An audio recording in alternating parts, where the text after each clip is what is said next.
sido ungido lá no batismo, recebeu, né, a presença de Deus de uma maneira muito grande lá.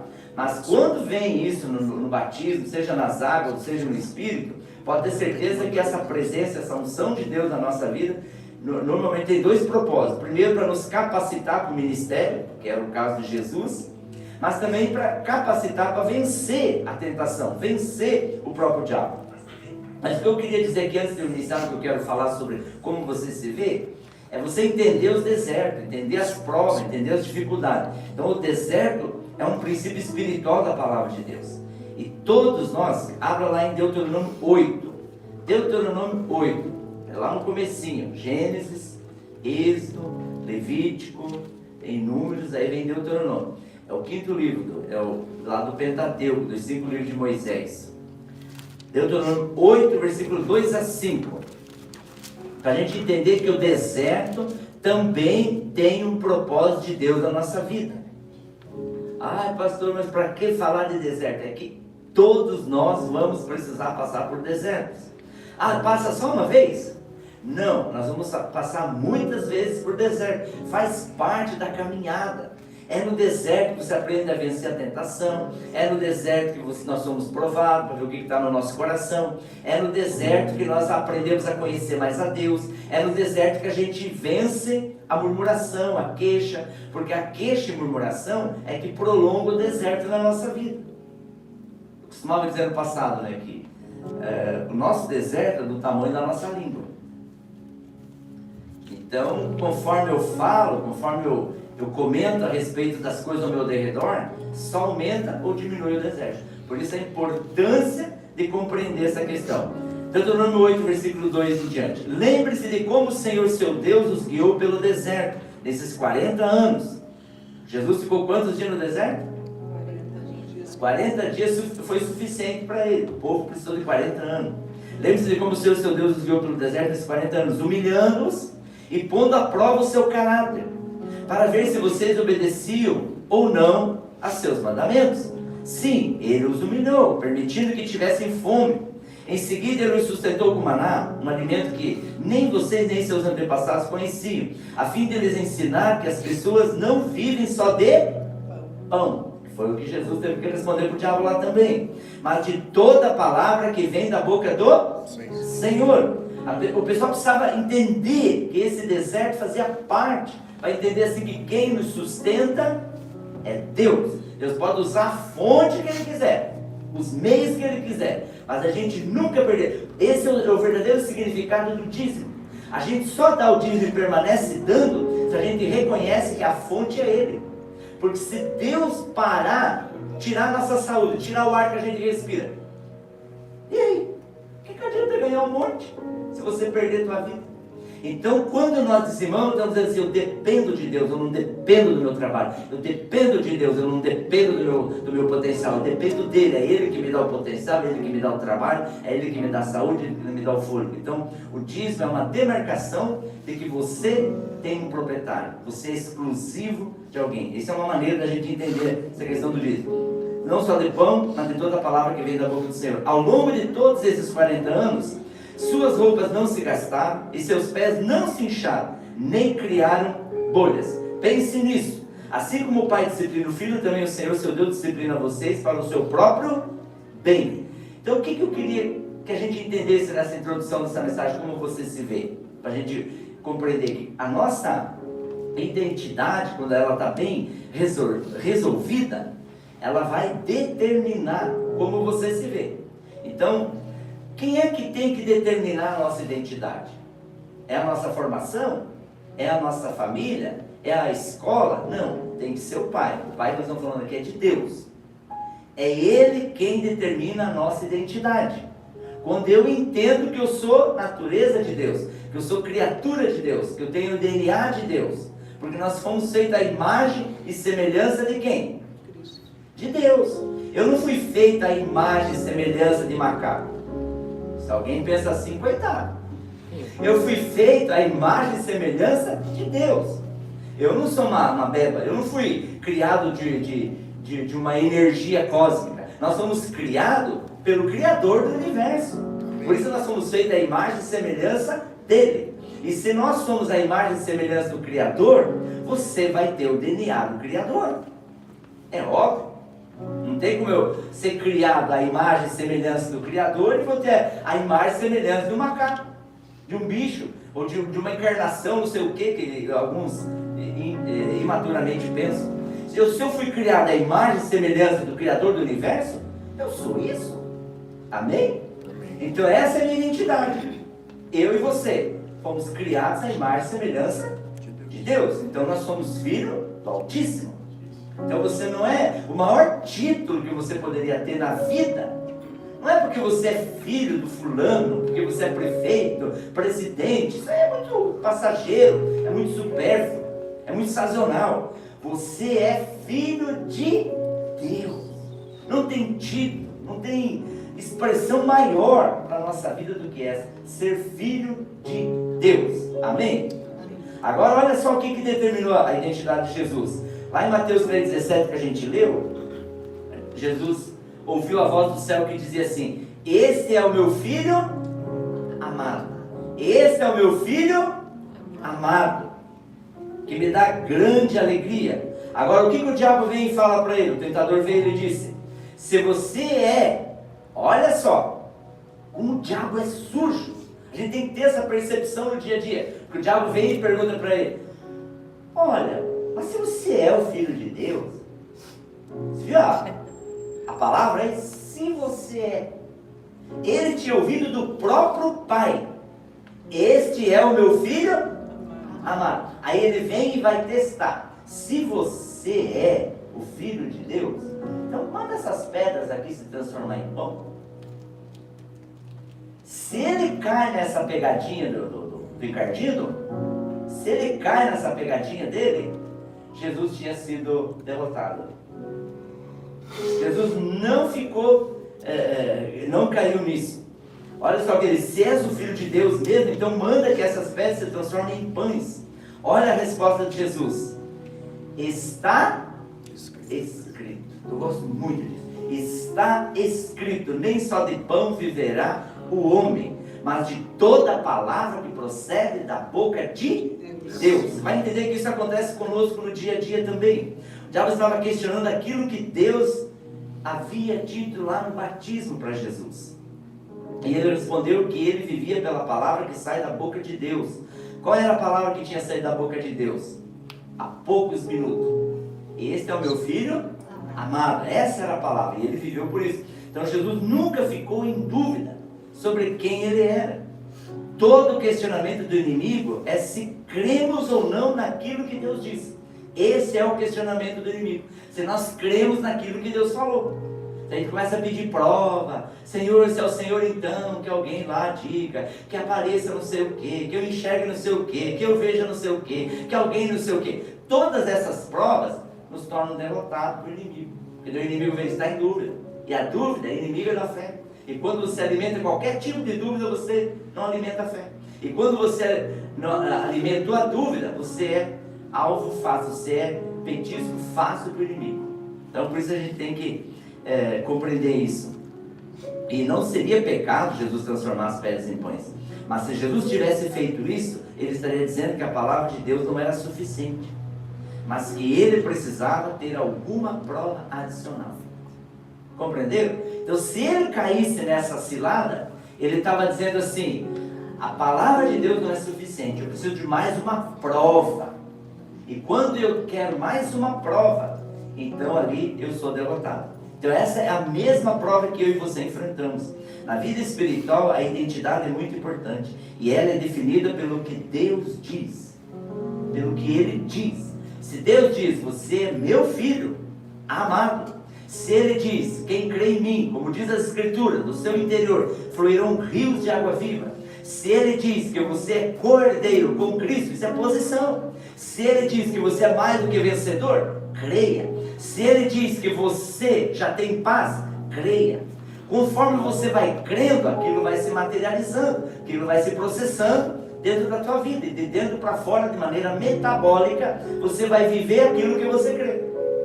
Compreenderam? Então se a Bíblia diz que você é nova criatura, que você é mais do que vencedor, se a Bíblia diz que você é herdeiro e co-herdeiro de todas as bênçãos. Então diga: Senhor, quais as bênçãos que o Senhor tem para mim hoje? Porque eu sou filho de Deus, sou cordeiro em Cristo Jesus. O Senhor está comigo, o Senhor não vai vir, Ele já está. Glória a Deus. Amém? Quando eu declaro isso, a Bíblia diz assim que eu e você já somos justos, e eu declaro que sou justo, fui justificado em Cristo. Ah, mas a minha posição, mas o meu momento é de prova, é de batalha. Esse pode ser o meu momento, mas a minha posição é aquela que Jesus conquistou lá na cruz.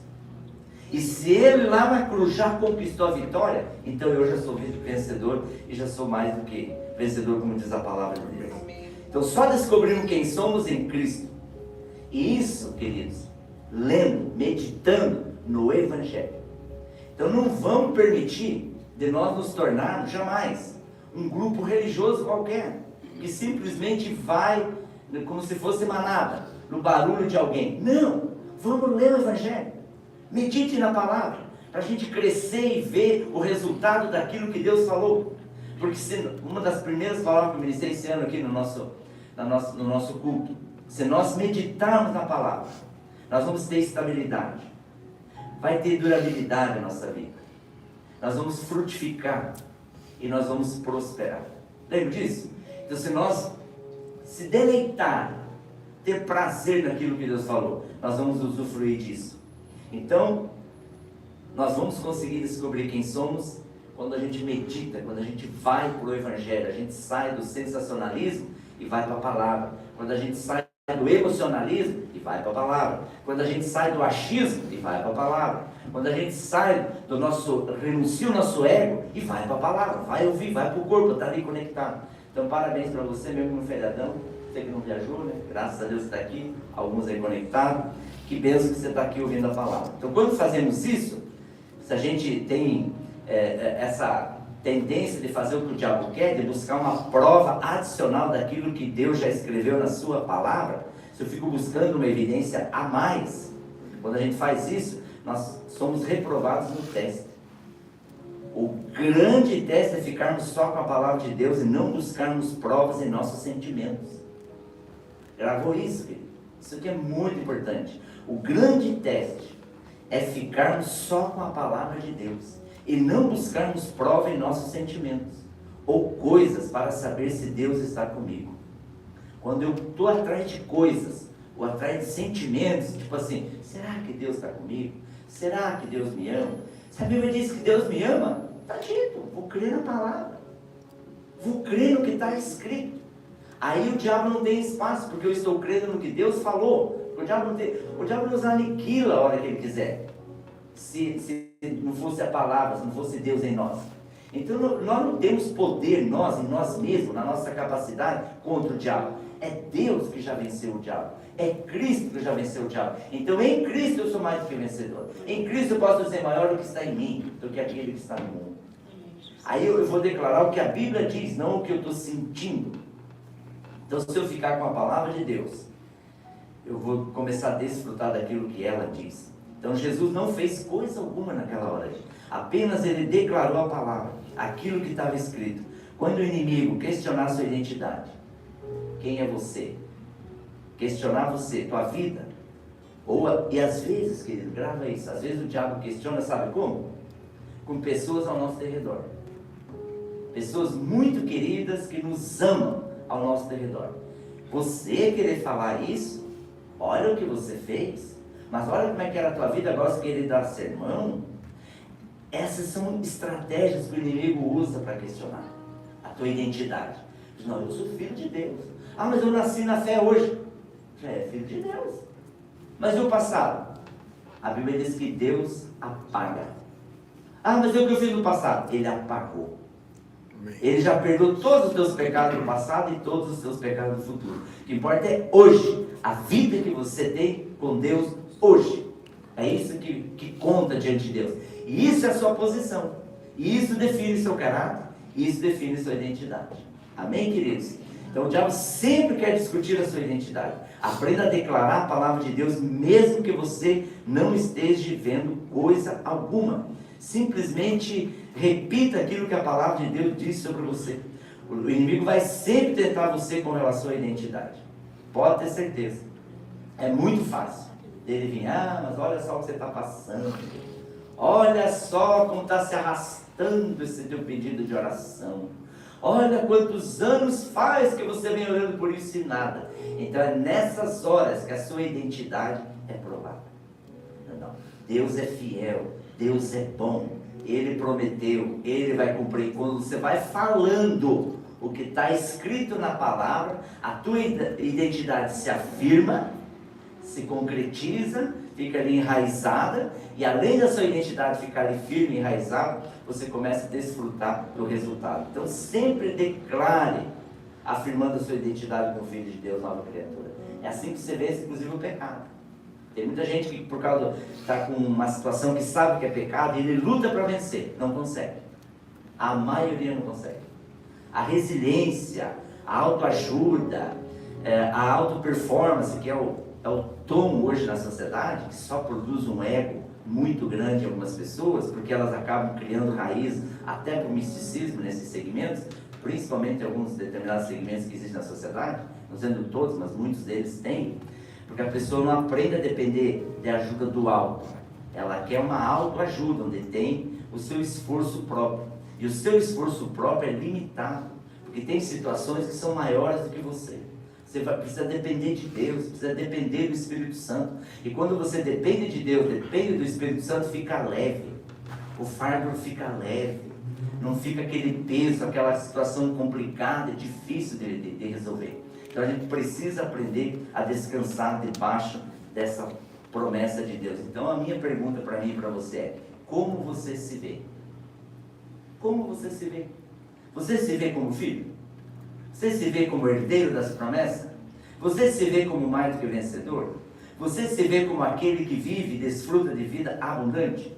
Talvez, pastor, mas eu ainda estou vivendo uma vida não é abundante. Mas se eu declaro, por exemplo, Jesus já estava vivendo na prática tudo que Deus tinha prometido para ele naquela hora que ele foi para o deserto. Já estava desfrutando de tudo quanto é milagres, sinais, prodígios, maravilhas, unção e tudo mais? Não estava. Faltava tudo isso para acontecer.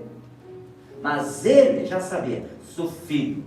Não é os sinais que comprovam que eu sou filho. O que comprova que eu sou filho é o que Deus diz. Então quando eu creio no que Deus diz, essa afirmação da sua identidade vai, vamos usar um termo que está comum na sociedade, vai empoderar você. Vai te empoderar diante do diabo, diante das tentações. O diabo vai vir oferecer para você: não, você que é o crente, você que é cristão, você que é aquele que crê na Bíblia, por que você está aí agora desempregado? Cadê o teu Deus? Como é que você está passando essa situação no casamento? Olha essa situação de saúde, olha essa situação com o filho, olha essa situação no casamento. Então é muito fácil do diabo gerar isso para produzir em nós uma quebra desses princípios da nossa identidade. É chegar nessa hora de independente do meu momento. Lembra de Jó? Quando Jó perde tudo, ele diz assim: Deus deu, Deus tirou, louvado seja Deus. E aí daqui a pouco a própria mulher, que talvez era a coisa que o Jó mais queria que Deus tivesse levado, era a mulher. Isso é um julgamento meu, está livro meu também. Isso é um evangelho segundo o Ademir aqui. Mas eu acho que Jó, por que Deus não levou essa jararaca? Porque a mulher era um calcanhar daquilo na vida dele. Porque ela chegou para ele: onde é que está teu Deus? Pegue, amaldiçoa esse teu Deus, nega ele e amaldiçoe. Tipo assim, se desfaz, fala mal desse teu Deus, porque o que adianta ter esse teu Deus, ó, você cheio de pereba, cheio de problema, cheio daquilo, perdeu tudo, agora perdeu os filhos, agora perdeu uma casa, agora perdeu tudo. E Jó, você é louca. Deus deu, Deus tirou, louvado seja Deus. E ele passa por provas e mais provas e mais provas e mais provas. Chega um momento que Jó começou a pirar. Todos nós piramos diante de provas, quando elas se prolongam. Porque Deus está nos provando. Chega um momento que Jó pira, gente. Pira. E ele começa a falar com ele sozinho, um tempão. Começa a falar de bicho, começa a falar disso e daquilo e tal, disso, porque isso, porque daquilo. E daqui a pouco, Deus quietinho. Um tempão quietinho. Daqui a pouco Deus começa a falar com Jó. Jó, você sabe como é que se forma a nuvem? E Jó começou a perceber, e aí vem moral. Aí Deus perguntou, Jó, você sabe por que o rinoceronte tem a pele desse jeito? E Deus não respondia, só fazia pergunta para Jó. Parece que Deus já era especialista em coach, né? Deus já fazendo perguntas ali. Ô Jó, você sabe por que o crocodilo grande, aquele outro lá assim? Por que a mandíbula é desse jeito?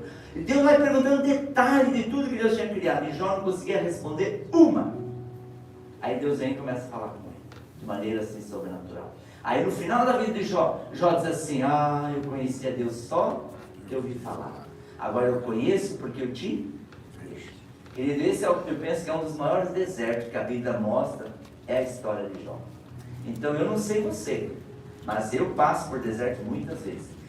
E tem algumas situações que são deserto na nossa vida, como diz Paulo, que ele tinha um espinho na carne, que é um deserto na vida dele.